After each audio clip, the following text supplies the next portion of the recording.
Yes.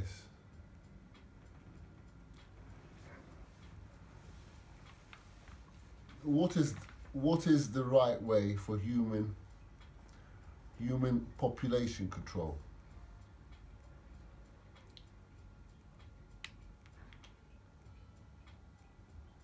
Addressing this question that one's companion has written for me to identify with is in relation to what is occurring in our society as a whole and the way society affects us and the way we're living in society.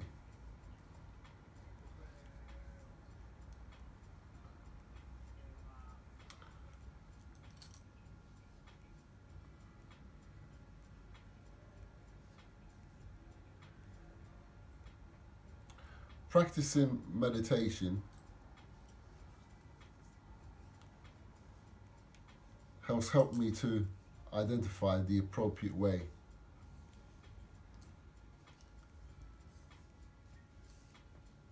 for society to be living.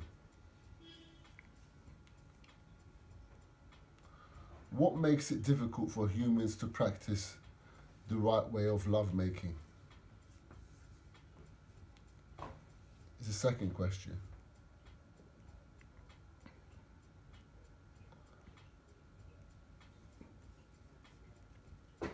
Through not having the appropriate guidance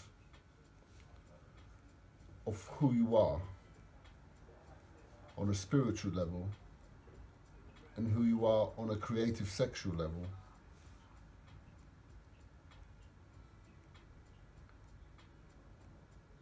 and the way you sleep and the way you drink seems to answer this question. How will this affect our relationships?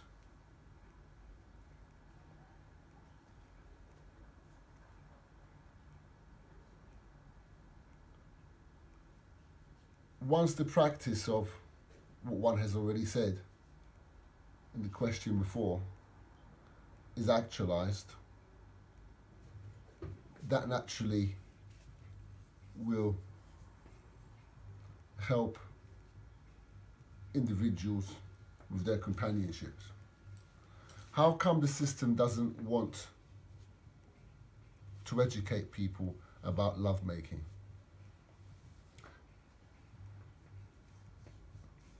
The system, for me, seems to give the guidance for individuals parenting individuals, for them to give them the appropriate awareness with their lovemaking. So I've come to see that through the years, that the system seems to give people the freedom for people that are guiding people, the parents of individuals, to have the education in themselves to guide their children.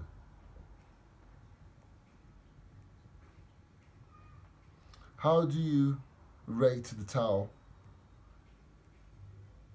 health, sex, longevity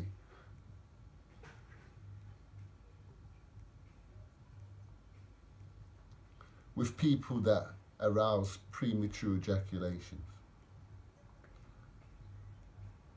What I've identified with the Tao is, because it's an ancient technique of practicing how to preserve your semen from lovemaking, to prevent premature ejaculation, you need to have the appropriate environment of individuals around you that have that type of calm, cool vibe about them. If that cool vibe around your people around you is not there, then that might bring you into what is known as premature ejaculations. Or if they are aware you like to preserve your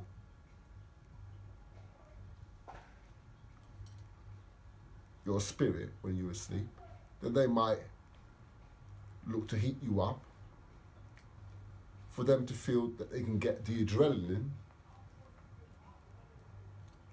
of what you're looking to preserve, and for them to look to ejaculate you, for them to get your self-esteem. But I've come to realize from taking hallucinogens,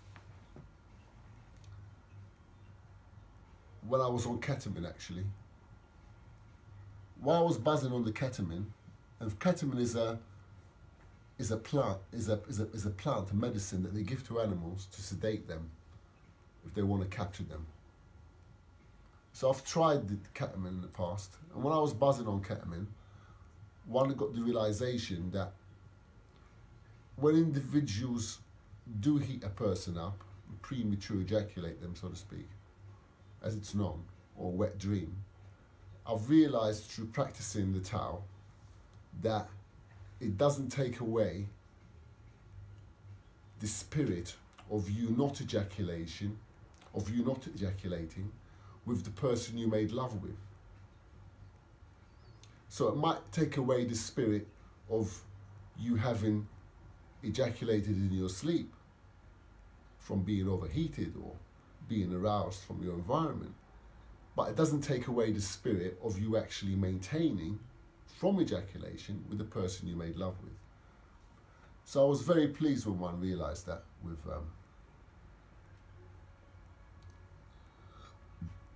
the buzz, with the ketamine. So even so, the Tao has the virtue of maintaining your longevity in lovemaking.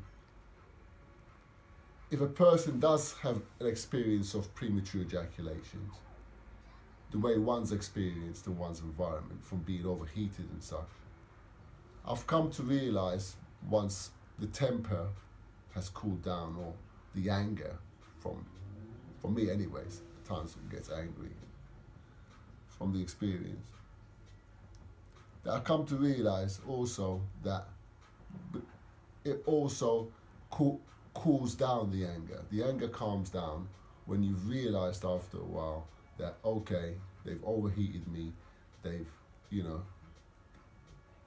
aroused me into this also little death, as it's known, or what it is, but at least I'm remembering that I've been able to maintain what I experienced with the person I made love with before, and from there exercise the appropriate means to regenerate what has been ejaculated out of me from sleep. So the Tao has got the virtue of teaching a person how to make love and how to maintain from making love. Maintain from making love without ejaculation. So the Tao helps a person to improve from premature ejaculation, because if you don't know how to practice the Tao, you're premature ejaculating anyway, because you don't know how to practice. So even so, people might not premature ejaculate in their sleep. In their waking life, they're premature ejaculating anyway, because they don't know how to make love without ejaculating. So you might not ejaculate in your sleep, but when you're awake and you make love to your girlfriend for about, say, half an hour or an hour on a good evening, and when you ejaculate, then in a way, it's like premature ejaculation too, because you don't know how to practice not premature ejaculating in the lovemaking. And that's easy to see, because if the woman hasn't had an orgasm and you've already had an orgasm yourself and you're the man, the woman might be looking for you to make love to her again. And you better say, oh, you've got to give me half an hour now for me to get aroused again. So I've learned, even so I might occasionally ejaculate in one sleep, I've also learned that when I do make love, I'm awake. I'm not asleep, I'm awake. So I know, oh, I'm not going to ejaculate here. Or if I do, it's because I want to, because I like to. But when you're asleep, you haven't got that choice to say, I don't want to. It seems like you have to do it because the environment you're in, and they kind of pressure you into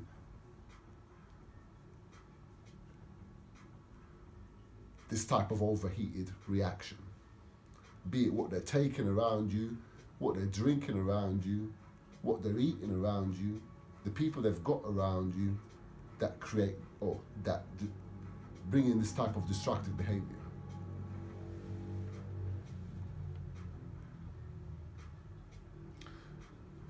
So through practicing the Tao, I come to appreciate the Tao, impartial of premature ejaculations, because the Tao has taught me to make love with a woman while I'm awake without having to ejaculate the way I've done in the past. We're making love with a woman while awake and acting like it's a premature ejaculation because I wasn't aware of how to ejaculate control. And also the women that I'd made love to, they wasn't aware how to ejaculate control too. So with respects to practicing the Tao, the woman got to learn through me how to control from her ejaculating too. And I've helped women in that way too. So women themselves, they don't have to premature ejaculate because they know if they want, they're able to maintain their orgasm and keep their longevity, keep their vitality, keep the beauty of the emotion that they feel when they're making love. Now, the integration of all these qualities bring into how will the Tao and health, sex longevity benefit us in sexes. Sexes meaning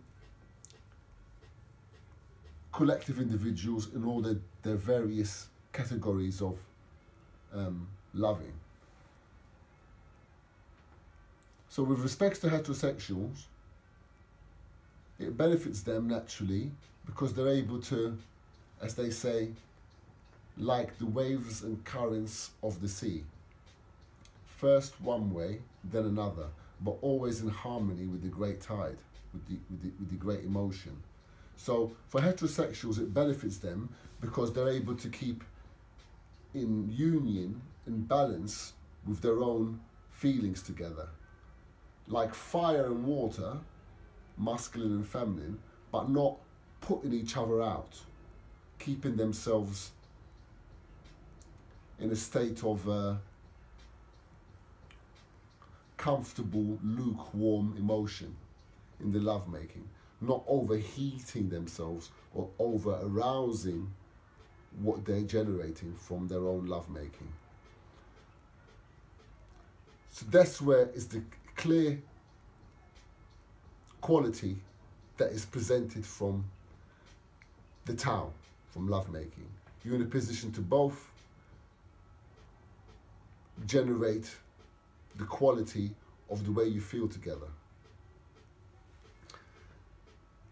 For gays, one has come with the clarification that it's stated clearly in the Tao of health, sex, longevity that gay people with lovemaking is not considered to be of a healthy benefit with ejaculations, as the male aspects of the vitality having the reflecting feminine principle for them to nurture their own sexual gratifications. Yeah, but what I've come to see in one's own awareness and observing gay people and one's own affections, growing up and experiencing not gay relationships but sexual explorations. So in one's own maturity, with being aware of male relationships, one sees that the Tao has the potential to share the benefits from lovemaking with male awareness. Yet gay people themselves, or men and men, haven't accomplished the self-respect, the self-maturity with their own sexual, loving experiences.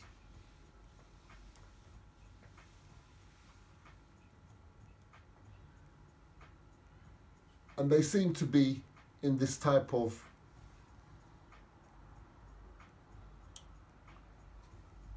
cloud, or not cloud, but in a kind of daze with their sexuality, as they haven't addressed the health, the Tao of health, sex and longevity in male and male relationships. And this is the level of me communicating with these sexes, because at times male and male relationships seem to act on heterosexuals'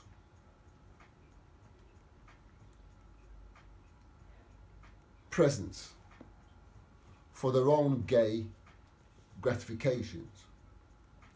And that's where gay people need to communicate their sexuality just the way the Tao of health, sex, longevity has communicated the beauty of lovemaking. So I've said this in humor. If a man's making love to a man, then you could say, like the waves and currents of the gay sea. Once one way, then another, but always in harmony with the gay tide. So I've seen the humor in that by myself here, saying that the expression from a man and another man to say together, when we make love, it's like the waves and currents of the sea. First one way, then another, but always in harmony with the great tide, or in balance with the great tide. Heterosexuals in the ancient scriptures of lovemaking have said that when a man and woman make love together, it's like fire and water meeting in such perfect proportions that neither one defeats the other. So neither one defeats the other. So if a man and man making love, and then you have one man after he's made love feeling tired or feeling, you really fucked me, you did. Oh, that's enough tonight. Yet the other man might be tired too, because they both come. Yet in the Tao, if a man makes love to a man, then the man would like to make love to the man even more, just the way the man and woman do. As it's quote said in the book, he can't get enough of her, or she can't get enough of him. So that's where the equality with the gays needs to be intelligently communicated. And it goes same with the principle with the lesbians. So I could say, oh, two lesbians now, like the waves and currents of the sea. First one way, then another, but always in harmony with the great tide.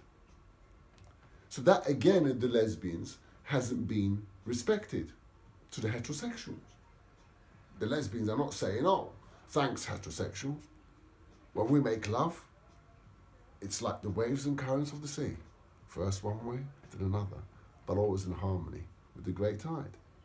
So that's where, for me, the lesbians are not really identifying the Tao, or the way, as it's known, the Tao, the way, with the way they're loving and having sex. And the way it feels like when she's licking her pussy. When I'm licking her pussy, it's like the waves and currents of the sea. First one way, then another, but always in harmony with the great tide. You see? So this is what I've come to identify with these types of sexual individuals, with their loving. If you love your partner, if you love your sex, your gender. And talking of gender, we come to transgender here. Now, transgender, again, there's a humour to this one, because with the transgender, I was saying, always in harmony with the transgender tide. First one way, and then a two-way. So with the transgender, it's the first one way and then a two-way. As on one level, you're a male person, and on another level, you've changed yourself to a woman. So again, these transgender are not addressing the Tao, the way of the health and the sex and longevity. So that is not being completely acknowledged at all from these individuals. And then from there, you've got bisexuals. Bisexuals now, they're another lot. As a man that likes a man and also likes a woman, he's not respecting the Tao, where he's saying that making love with a man is like the waves and currents of the sea. Because in the Tao, man is seen as fire and woman is seen as water. So if a man has to acknowledge the man in himself with another man, and then also have to acknowledge the woman in himself, on one level he's seeing the woman, the bisexual, where he's got the balance, the harmony of the sea. And then with the other man, he's not acknowledging that he's got fire and fire now. Because if a man's making love to another man, then you've got fire and fire. So fire and fire will be like the waves and currents of the fire. First one fire and then another, but always in harmony with the fire tide. So that's where that, again, with gay people, also bisexuals, is not appreciated at all. So on one level, you've got one man who is fire and another man who is a fire, but they're not appreciating the fire in their lovemaking. And the same with the lesbians. Going back to reversing to the lesbians, look at the lesbians, they're appreciating the emotions of their loving, but they're not appreciating the male fire in their lovemaking. They're not seeing the male side of their lovemaking.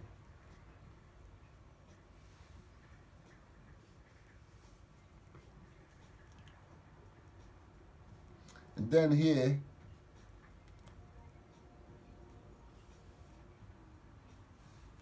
what is yeah. And then you've got transvestites. Again, these are sexes. Again, the transvestites are individuals that dress as women.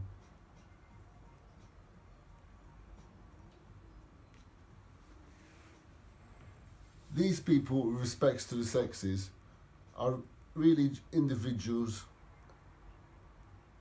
that take the opportunity for them either to learn better of who they are sexually, or simply just keep acting on the illusion of their own sexes. They can become manipulative, these people, and they can become self-destructive and me type of attitude.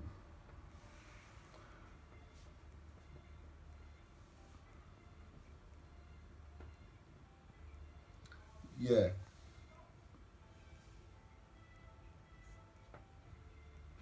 At times, transvestites. I have to relate to this Tao, which is that's a good question.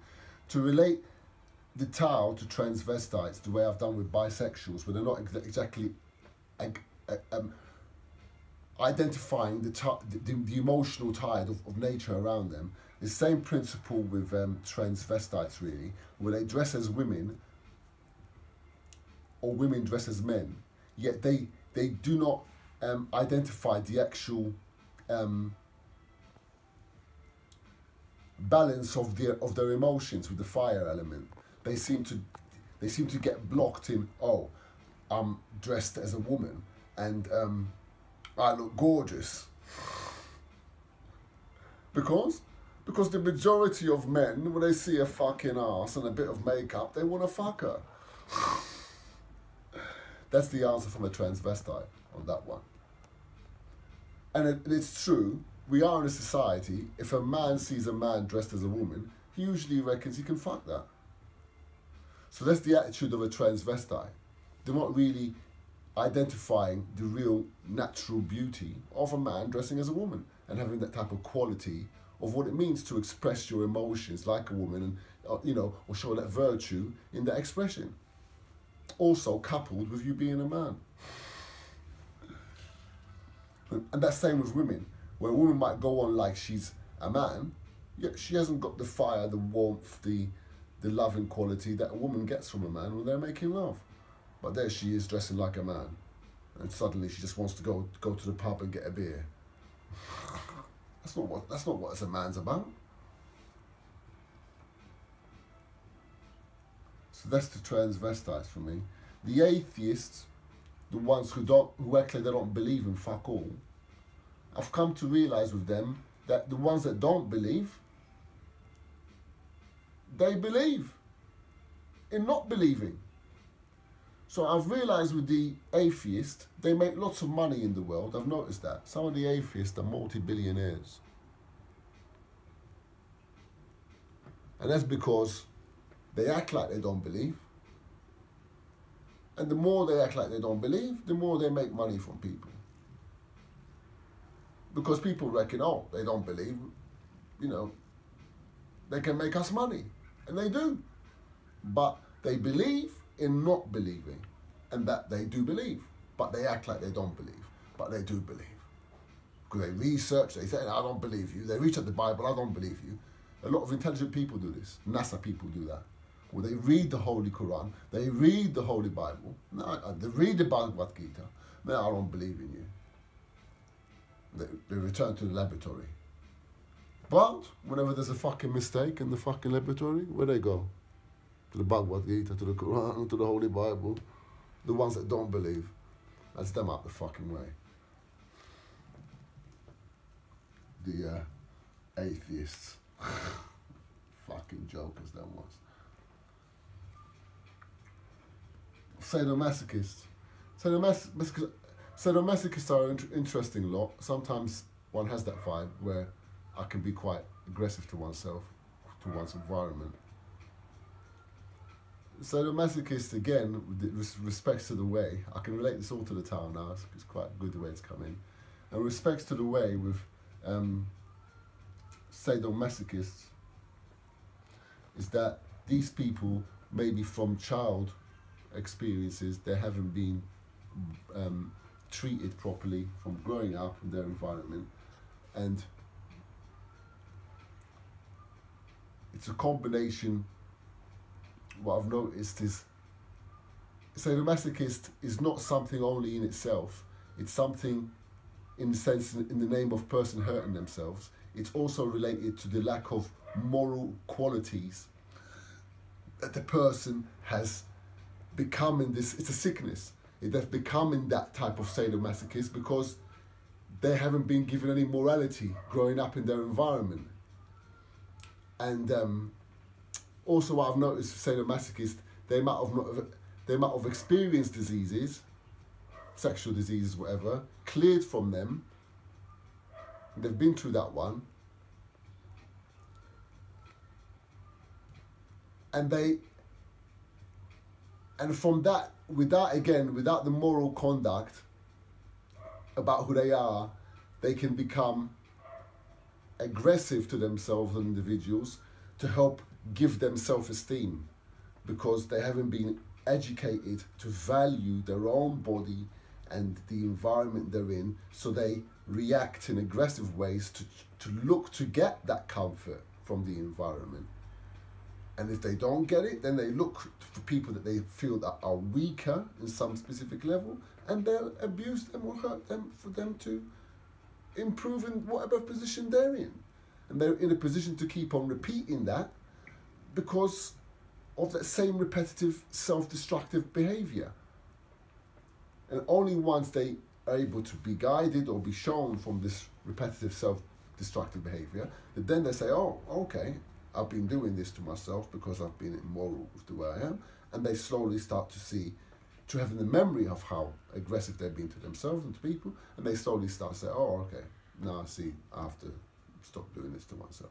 That's the way they get cleared through.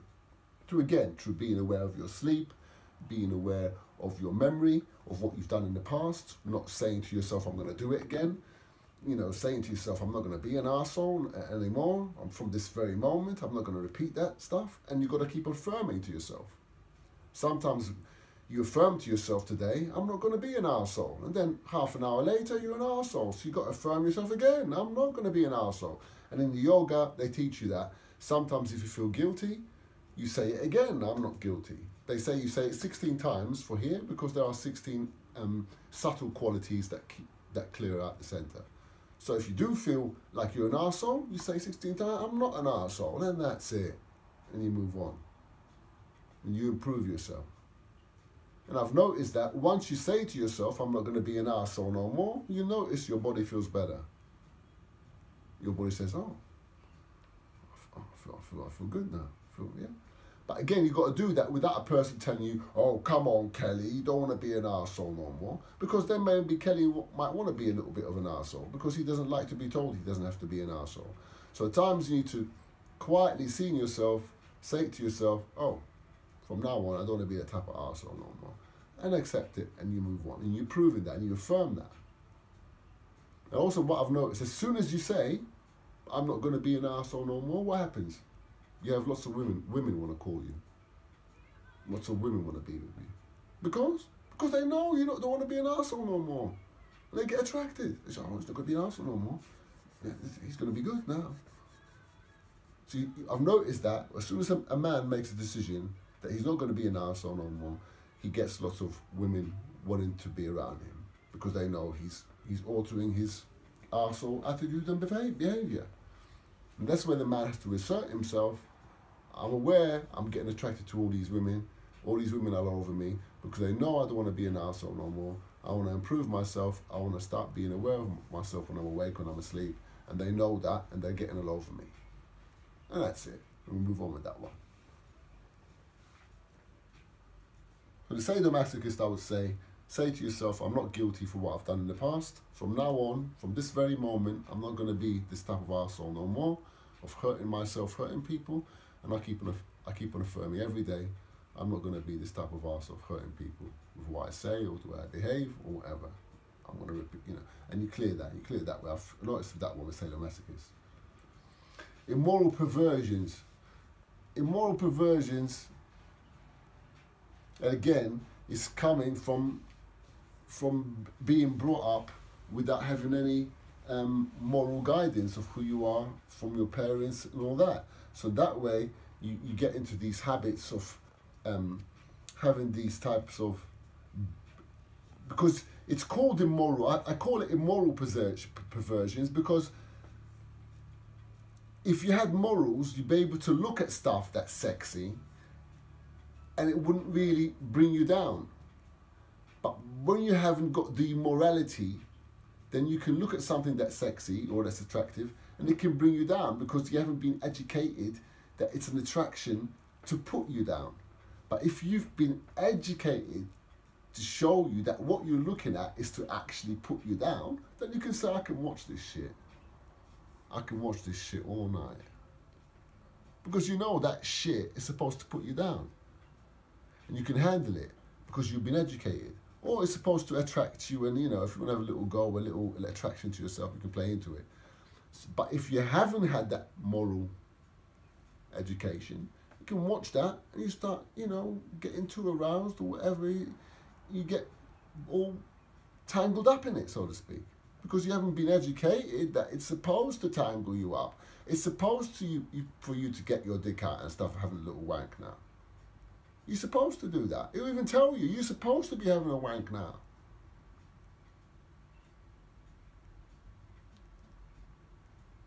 So if you haven't got any moral guidance, you get immoral perversions, where people view specific levels, where they can simply view it and say, oh, she wants me to fuck her, you know, she's giving me the attraction. But if you've got no moral education, you'd say, oh, maybe I can have a little quickie with this one. Because you haven't been given a moral education of the perversion that sometimes can be used only to attract you, to make you go, oh, she's sexy. But it can sometimes is used where a person who hasn't got morals, she's not only sexy, I want to fuck her. So that can happen a lot. It's happened to me in the sense, you know, when I was growing up younger, I'd look at a girl and say, right, I want to fuck her. Without me even knowing how to fuck myself. But because of the attraction, the morals were there, because there was moral in wanting to make love.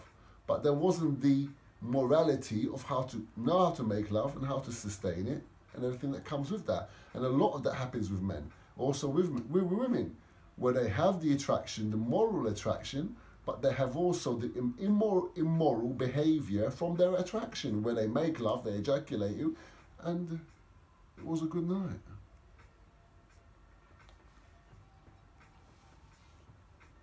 And again, from there you got paedophilia. Now, paedophilia is really immoral perversions on a higher level, in the sense that the person's got no moral awareness of himself, and that person again, because the person sees the child having morals, but not aware they've got morals, they enter into that attraction to have sex with a child, to abuse the child, because they haven't got any morals in themselves. And they just see the child as an opportunity for them to take advantage of what they don't know about themselves. So a person that hasn't had any morals, and say they're alone at home and they have themselves a little masturbation, or even have a wet dream. They might wake up from a wet dream or masturbation, and they might see a young child and no one's around, and they might feel, because they've got no morals, so they might feel attracted to the child because the child, to them, hasn't got no morals too. The child is just a child, and it doesn't know. I don't know, the child don't know. So if the child don't know and I don't know, we both don't know, I can do what I want. The child don't know what I'm doing, and I don't really know what I'm doing, but I'm here like the child is. So that's where I'm in a position to see that paedophilia behavior, where the person hasn't had any moral awareness of who they are, and they're able to see a child. It doesn't matter if the child's fucking the son of Jesus. Because to a paedophile, or to a person who's got with no morals, it doesn't matter if you're son of Jesus. If I feel that you're attracted to you, if you cannot heal me, if you cannot show me I'm the son of Jesus, I can show you that you being immoral, then I just feel that you're just like me. Only is you're smaller than me, and I can take advantage of you. And that's what they do, because they're smaller than them. They, you know, they haven't. They're aware that they've got no. They know they're aware they've got the potential of morality, but they don't know. But they're aware they're not really aware of it the way they wasn't aware of it when they were younger, and they do these actions to these individuals, these children, etc. As they haven't had their own moral, childlike quality shown to them. So when they're able to see a child, they can say, "Oh, it's just I haven't had any morality. The child doesn't look like it's had morality too," and that's their position. So, with respects to the Tao, and with respects to, again, the way, it's beautifully that I'm able to relate. I'm pleased that the way the Tao has kind of come into all the sexes, even paedophilia, because as we know, it's clearly, you know, paedophilia is a sickness that individuals in themselves haven't been guided to see in themselves. Because recently, me and one's companion, we looked up paedophilia and it said attracted to children. Do you remember that? Yeah. So, if that be so, and it's been written so, then if a person that's a person of that nature attracted to children, then that shows you clearly in paedophilia that if you're attracted to children, that means you're missing the attraction in the child in yourself.